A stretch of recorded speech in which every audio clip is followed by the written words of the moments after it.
Got a question? Ask Tom on HomeShow Radio. This is HomeShow Radio live on Facebook and YouTube. Your questions, Tom's answers. Now here's Tom Tynan and Charlie Mosier.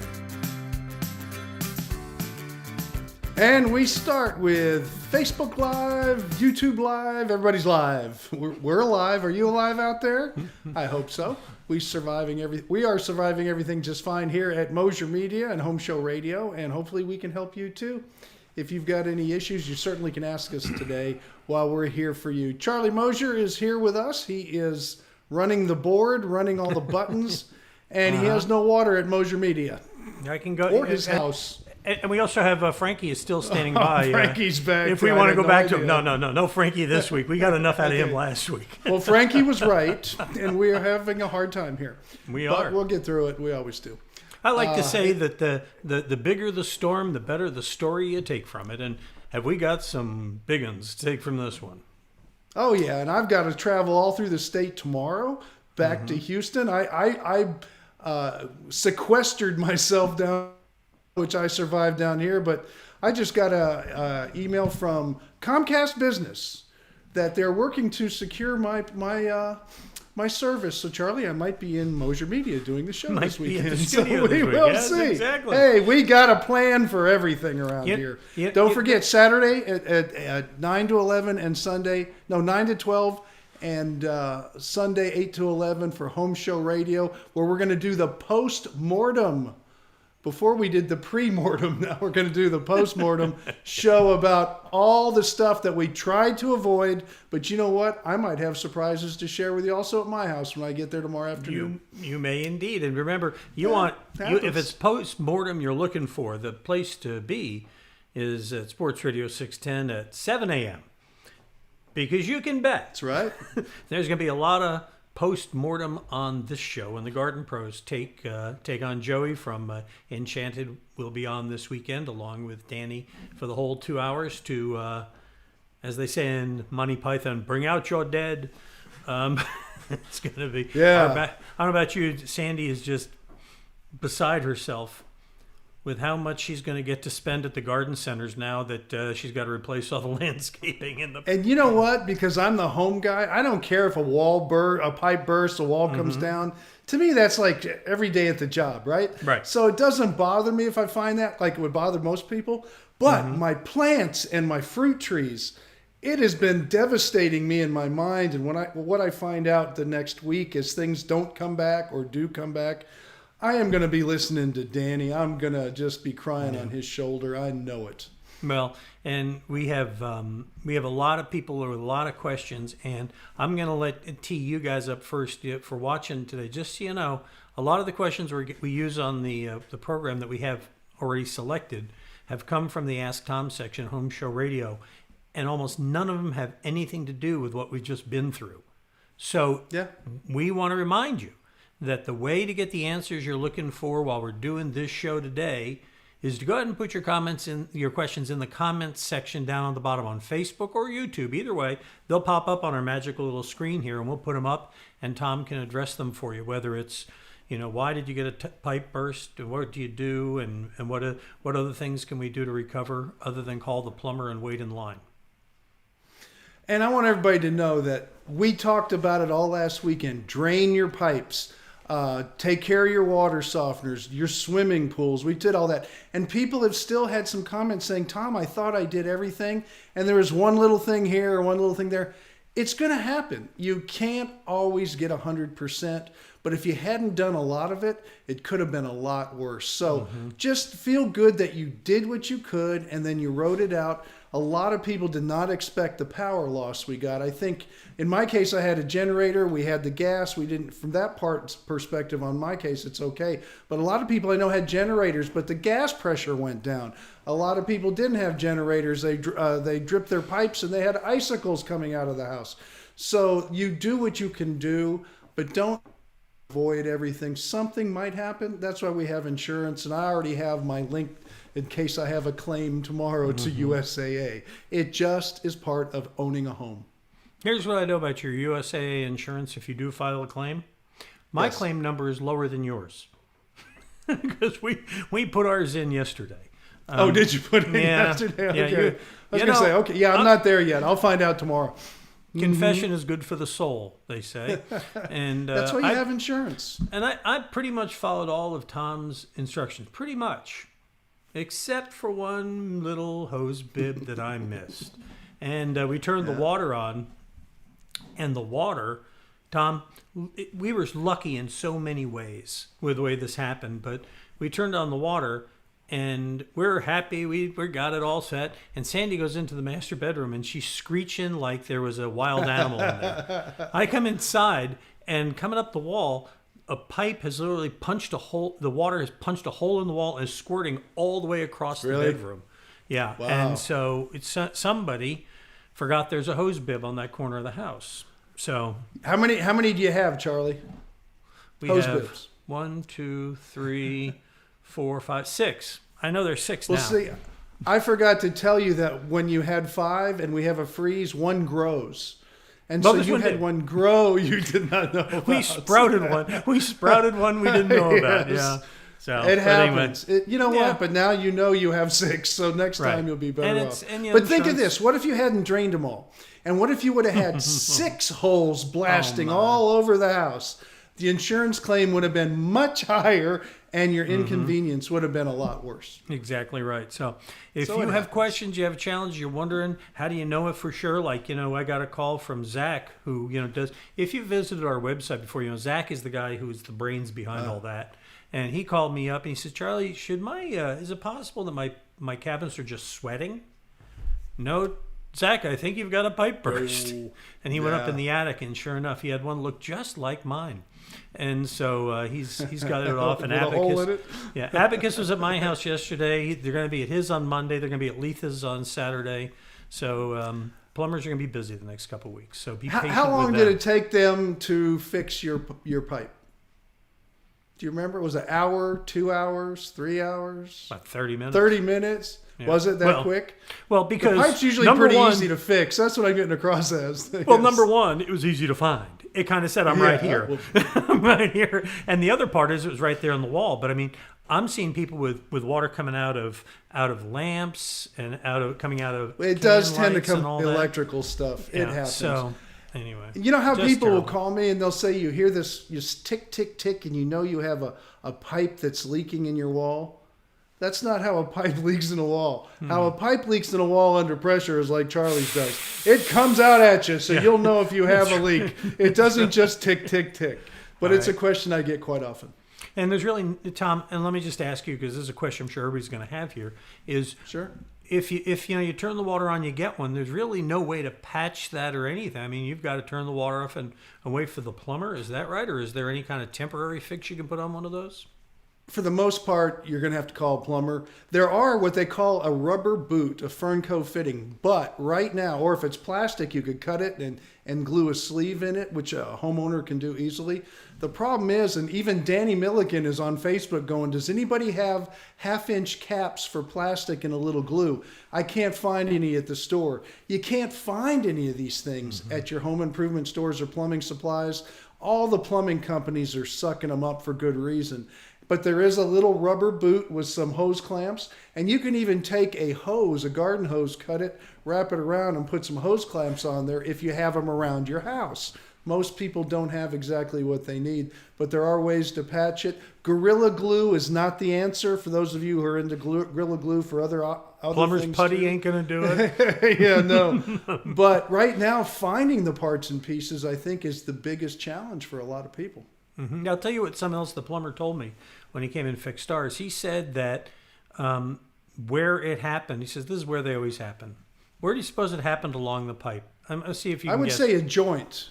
No, it happened where the clamp held it to the wall. He says that's most of the times where I find them. And because ours, the quality construction... Wouldn't let it expand. Right, the quality construction of our house was... Okay, fine. I'm not going to get into Older. it, but... Yes, that's fine. Yeah, this is why if you build your own house, you want to be there every step of the way. You want to see what's behind that sheetrock, because when you find it someday, but what they use these like almost look like a bent nail kind of thing that they attach to it. They put one this way and one the other way to hold it in, and he put this nice brass fitting around it that screwed on either side, and it seems like that was a much better way to do it. Hey, do me a favor, your microphone. Remember we talked last week, you need to move it over to the side a little because it's fishing for focus. You need to move it out of the shot a little more. But okay, let's get to the questions. I see. Yeah, Okay. Yeah. Okay. So let's go ahead and No get to problem. the questions. There's a little technical behind the scenes for you. Let me know kids. if it fixed it. I just moved it. If you're considering a career in broadcasting, you may want to watch this. It might change your mind. But anyway, so let's get to our first question. Our first question here from HomeShowRadio.com. He says, this one comes to us from, from Joe in Noonan, Georgia. It's kind of fitting. He says, my house is 1 year old and I have a gas water heater with a recirculation pump. He says, when I go on vacation, I like to turn the water off and I leave the temperature alone. Tom, you want to know, what do I do with the recirculation pump? Do I unplug it? Do I turn the temperature setting down on the pump? What do I do? I would definitely just unplug it. Don't use it at all. When you get back, plug it back in. For it to circulate in your house for no reason makes no sense. But at the same time, if it's wintertime and in Georgia too, just like we should do it in Houston, Dallas, Austin, San Antonio, it's always a good idea in the wintertime, if you're going to leave for any length of time, turn the water off to your house and drain your pipes. And if that's the case, you certainly want to turn off your circulation system. And if it's unplugging is how you do it, or a breaker is how you do it, or if there's even an off switch, it depends on the system. Yeah, turn it off.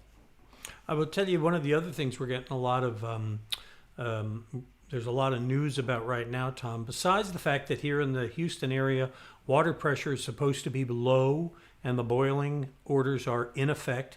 Now, we're doing this on the 18th of February, if you watch this later, but the boil order is supposed to be in place until the pressure comes back up. And I read just before coming on with you that they don't expect that water pressure to come up until Friday. And so we're waiting to turn our water back on because we came here to the office today and we turned it on. And I mean, the hose bib right by the faucet where we turn the water on had about the PSI of an old man standing in a urinal. I mean, it just was barely anything. Thank you. Just Yes. figure there was so much visual. You know? But Charlie, go ahead. And then I got to clarify one thing you said. I was just going to say, so they're saying, so we're waiting to turn our water on here until the pressure comes up, and we're going to have a freeze tonight. We're going to have a freeze tomorrow night.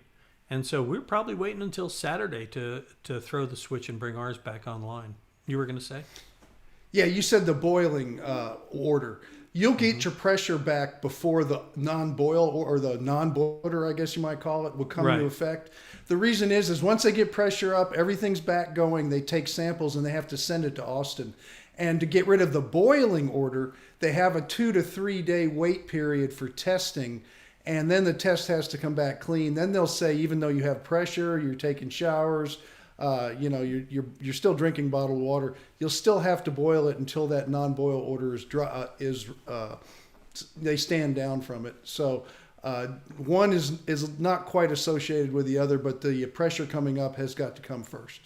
I heard some interesting news about electric rates and what's happening to people too. with some providers. And Yes. we'll talk about that one in a second. Let's get another one of our questions here from the Ask Tom mailbox here first. This one comes from Mike in Galveston. He says, I'm building a beach house here, Tom, and we're using 2x6 studs and 5/8 inch plywood.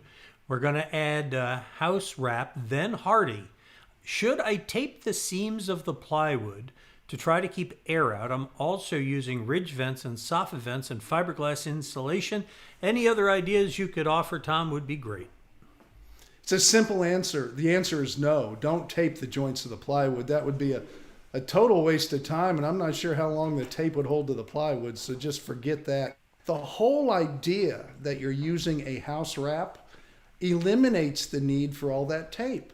That's one of the problems I'm having with one of our new sheathing packages that is out there right now, where they're using this new type of sheathing because plywood is becoming more scarce, and even OSB board is becoming somewhat scarce. And so they're having to tape all the seams, and it's just not a good idea. When you use a house wrap, you avoid the taping of the seams, which is it has a more foolproof result. It's all covered because you wrap it, you overlap it. You've got that all covered. There'll be a little taping, but you never would. No, don't even waste your time. Yeah, I would think that would be... unless you're using that zip thing. I don't even wonder if that. Well, that's zip, what I was getting at. The zip thing, I hate to name it, but... Yeah, well, the reason I mention it is by name is that people are going to, if they don't know for sure the one you're talking about, I imagine that one is so precise in how it goes on and the tape and all the way it goes on. I wonder, Tom, if that thing is even windstorm rated.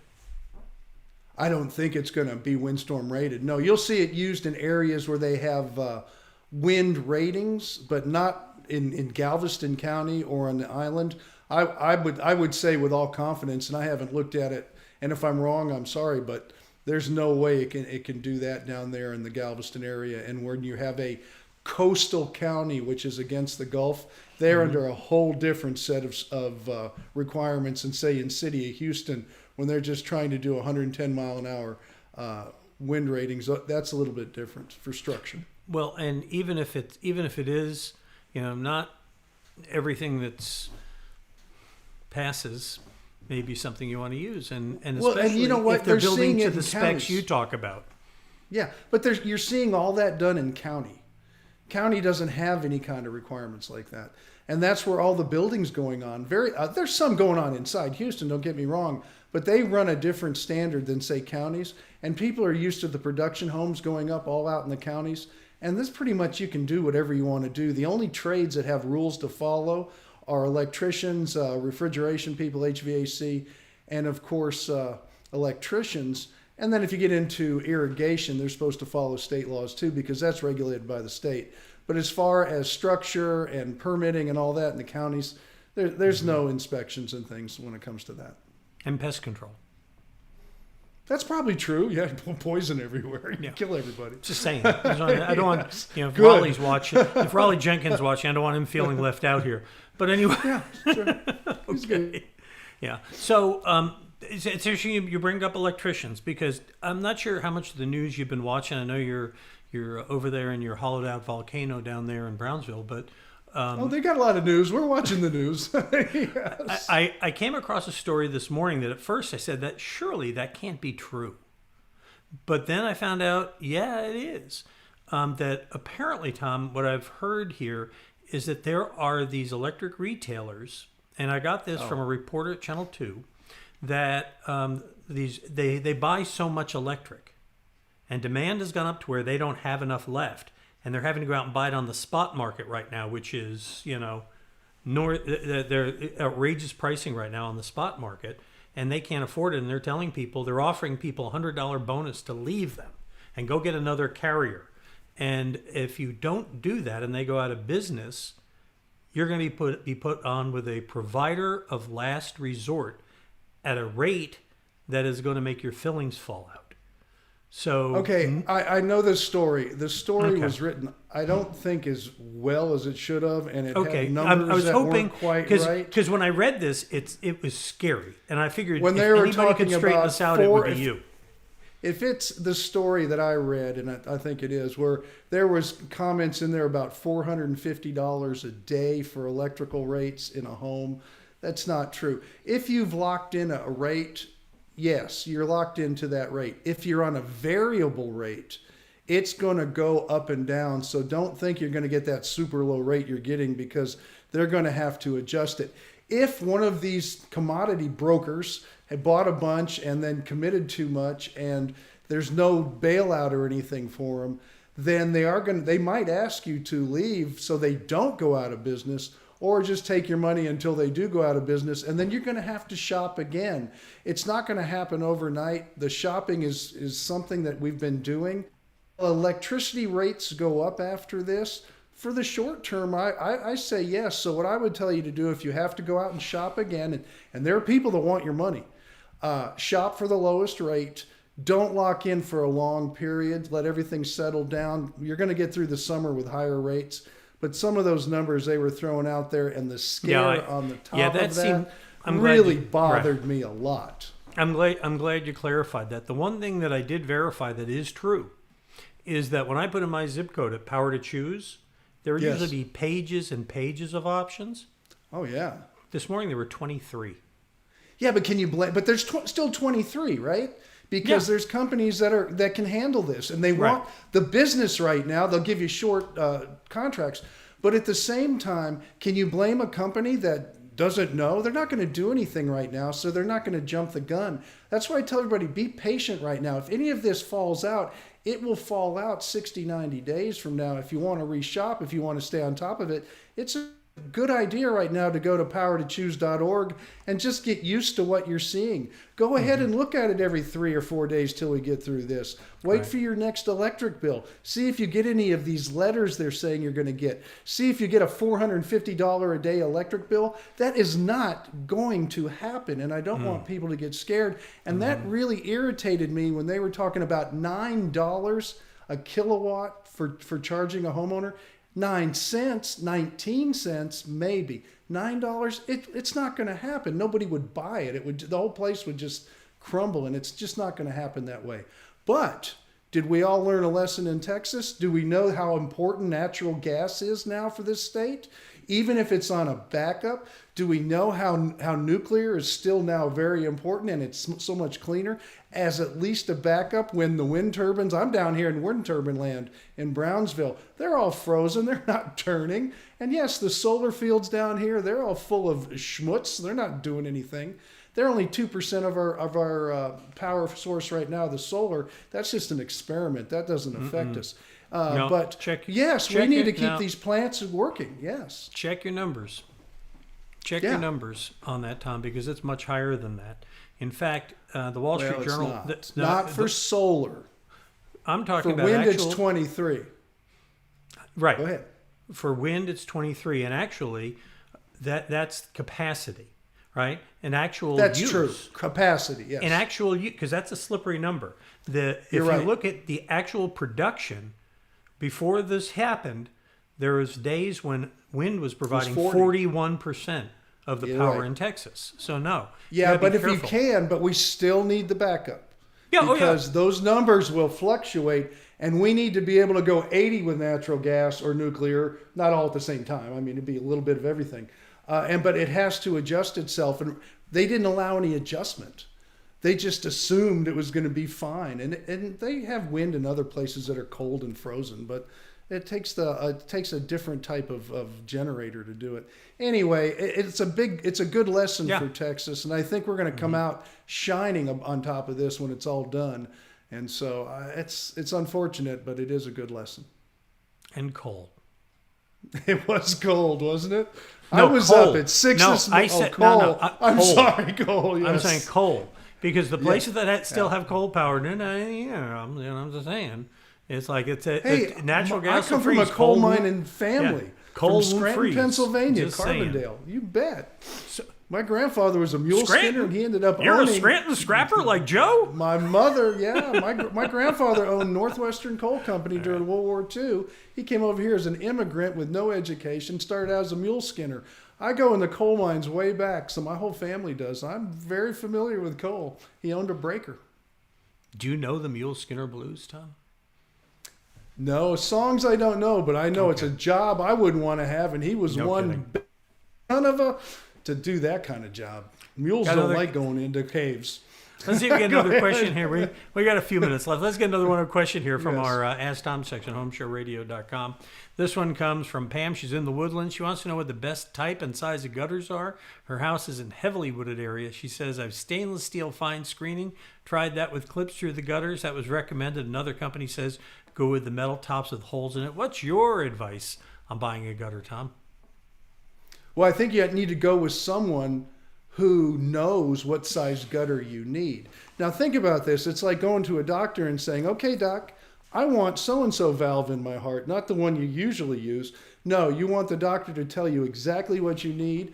And that's the same thing with our gutter doctor, Jimmy, over at Custom Gutters. When he gets out there, he has options of sizes of downspouts, sizes of gutters from 5 to 7 inch, which is most people don't have 7 inch, or companies don't have access to them. He does.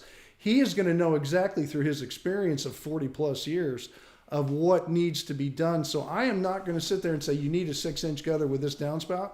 Now, I might be right. I might be wrong. You might have a very unusual situation. You're getting different ideas from people, and some of them might be good, and there's not one answer for everything. Buy it from someone you trust. You are not the one to make the decision. Your decision is to get the right company. Their decision is to make sure you're a customer that has the results you want and that you need, and that you have a good quality job done on your home. The gutters, I'll tell you something cool about Custom Gutters is that we came out and we had them come out and add something to ours because we put this porch in and Sandy discovered the water's coming down. So Jimmy came out, in about 10 minutes, he said, we're going to run right here, wrote a couple markings on the wall on the left. 2 days later, guy shows up with the truck, whoop, seamless gutter, up, done, finished, and just a great job. So that's what you want. And that goes for everything. That goes for electrical. It goes for foundation repair. You want to have an idea of who to hire, who to talk to. You like the information, come to us, ask questions, give it some guidance. But when the bottom line comes down, it's you've got to hire the right person. They need to know more than you. Wouldn't it be cool if there was one place where you could find all kinds of people like that you could trust? I opened the door. Are you going to go through? Or do you want me to walk through? Opportunity knocks, but you must open the door. So, and Yes. here we go. Go to homeshowradio.com. Right there. Click on the, you can scroll down. That's where you'll find everybody there on the home page. But if you click on that button up there at the top that says Find a Pro, you'll find that we've organized all our Home Show Pros by category. And this comes in real handy if you know you need a plumber, but you can't remember the name Abacus. You can go there, click on plumber, and there you'll There's a be. good I don't know one. why a plumber came to mind just off the top of my head. But anyway, it came off a lot of people's heads. Now, Tom, I think there's something important we need to talk about before we go about that. Is that the right now the waiting line? I'll give you an idea. You know, one of the things the company does, the rest of the company over here does, we provide a chat service for contractors around the country. This, the live chat on there, we provide that service for them.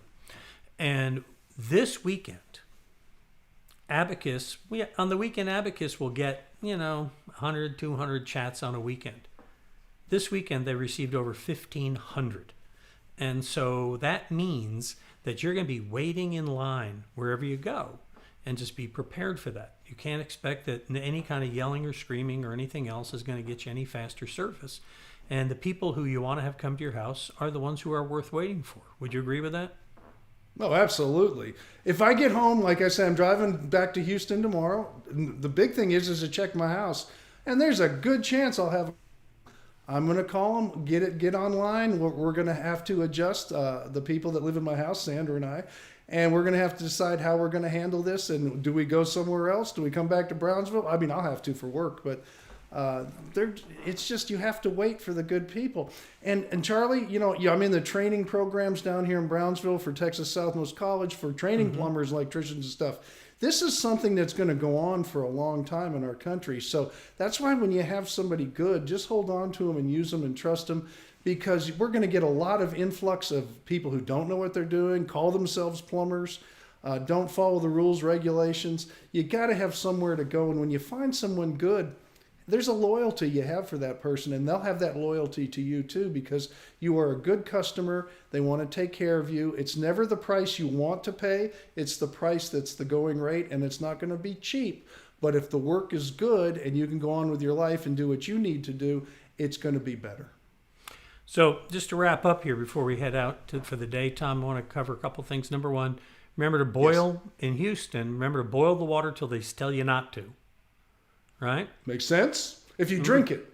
I wouldn't boil it and take a shower out of it, but if you drink it or cook with it, yes. Right? No, that's a good point. Yeah, let's not boil I'm everything. trying to figure. Well, like in our house. Yes. In our house, we're taking those wet wipe showers because we have no water, which is exciting. Which is why I'm not shaved, because I'm not shaving until I have water in my house again. And so this. Well, in the Texas State Guard, when we get deployed, we do those showers too. By the way. Yeah, it's pretty. Yes. Yeah, and I tell you what, we like them. Yeah, and I'll tell you something. And men, we know that we're a little more flexible than our brides on that matter. But anyway, but anyway, so that's the one thing. Boil till they tell you not to. Understand and conserve your electricity, because it's still a dicey topic in Texas. There's no need to have all the lights on. Let's be kind to everybody else. Let's turn everything on. It's on. Look, let's make sure every light works. Anyway, and then and what else? Everybody will be okay. And what else, Tom? What about, is there anything else that people should be thinking about right now before coming off of this thing and getting back to normal? No, it's as if we had any kind of if you just had a roof leak that caused damage, if your water heater one night sprung a leak in the attic, it caused it. It's just a matter of lining up the people. I want to make this really clear, because I'm seeing a lot of people talk about how they don't have the money and this and that. If you're a homeowner and you have homeowner's insurance, the first thing you do if you've got a major repair is call your insurance company. That's another list you have to get on. And a lot of people say, well, that's the last person they call. If I find a problem in my house tomorrow that causes damage or caused damage, I don't think I'll have any, but if I do, my first call is to USAA and say, hey guys, I got some stuff here. I'm going to call plumber. I'm going to do due diligence in eliminating any more damage. But I want an adjuster out here as soon as you can get out here. And they're on the roads right now. Trust me, they are ready to hit the streets. We actually called because we knew we were going to sit on hold for a while when we called Abacus. But and actually I left a message. So I'm leaving a message on one phone. Sandy's on her others to USAA. And while she was sitting here having lunch with me right before the show, the guy called her back, and they're sending the adjuster now for us. So that's another good point to remember. Before we do leave, Tom, cover that real quick, because I've heard you talk about this before. What the insurance is going to cover, what it's not going to cover. As far as that goes, if your coverage is solid, you've been paying your bills, and they send an adjuster out, the coverage will take care of the damage. Let's say you have a pipe burst and it splits 5 feet of pipe. You're going to pay to have all the pipe fixed out of your pocket. All the damage that was caused, the sheetrock and that kind of thing, that's going to be part of your insurance. You will have a deductible. My deductible's high because I got a 2%er. So it's going to be up there. I got to have some real damage. And you got to make sure that you understand that too, because there will be money out of pocket. They don't waive deductibles. You have to pay it by law. So make sure you're prepared for that. But as far as that goes, any damage, that's floor covering, cabinets, that's the big stuff that gets hurt with these kind of things. Fixing the pipe it is usually pretty simple. It's getting to it, ripping cabinets out and stuff. That's no good. Wood floors that are all buckled, that's all covered with your insurance. And if you have a lot of sheetrock repair, if it's just a small one, you might not want to call a claim. Just call Rudy and pay him the money due to fix it, but because it's going to be under your deductible anyway. But if it's a big one, that's what they cover. Well, ours is going to cover because she was talking to him, and it's going to sheetrock the floors, probably our bed because it got pretty soaked. We had a TV yeah, that it's we had a TV that we had $2,000 moved over mattress, into that corner that just happened to be literally. It normally wouldn't have even been there, and it was there, and it got the water. And so there's, going to be a lot of that. But the good news is you got the insurance. Might as well take advantage of it, right? But the important thing is you call your adjuster first, and don't try to think, oh, I'm going to get them, and I'm going to put all this money in my pocket, and I'm buying a new TV. Do that with your stimulus check. Don't do it with your insurance money. Fix your house. Yeah, absolutely right. Because one of the things he says, well, did the water just come out of the wall? And Sandra's like, yes. I said, no. It didn't just come out of the wall. Because the first thing that happened was when that pipe broke, it hit that sheetrock, and it bore a hole in that Did the sheetrock. sheetrock come out of the wall? Right. And then, Tom, there's a piece of sheetrock sitting on the other side of the room where it shot through. But the thing is, Yeah. the water built up inside that wall before it came out. And when I turned the water off, it was biddling down the. So I went outside, and you could see the water along the line of the foundation brick. where it was coming through. So, I know they're going to open up that wall and find all kinds of other stuff, but that's just what happens. That's, as my daddy says, if you can't pay the dues, don't join the club. So you own a house, and Okay, that's part of the Charlie. deal. So what's wrong with that picture?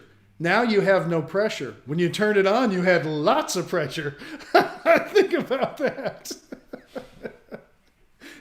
It would have just dripped for about 5 days. Oh, I know. 20 pounds. I was like, So and Sandra, this one was ready to go. it was, yeah. Well, I'm looking can't forward to wait. my experience tomorrow, and I will share it with everybody on Saturday at 9 o'clock, whether I'm doing the show from my house or for Mosier Media. It depends, but we will be on the air this weekend, Saturday from 9 to noon and Sunday from 8 to 11. And I'm still waiting to hear from Danny on Saturday from 7 to 9 before my 12 o'clock show, because I got to get a whole earful for me. I bet I might even call on his show depending what I find tomorrow.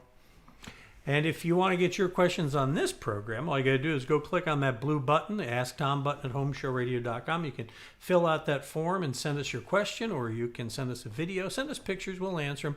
Tom and I post a new Ask Tom video every day at HomeShowRadio.com, our Facebook page, and our YouTube channel. And if you're watching on YouTube, you give us a thumbs up. We'd really appreciate that. If you want to subscribe and click the bell, you'll find out when we post new ones. Even if you're on YouTube, you know what I'm talking about. All right, so that's it for this week. We will see you again next week, and when I'm sure that we can't wait to hear what Tom found when he got home. Yeah, me neither. We'll see you guys next week. Got a question. Got a question. Ask Tom on Home Show Radio. Home Show Radio. Free advice from a pro who knows. Home Show Radio. Home Show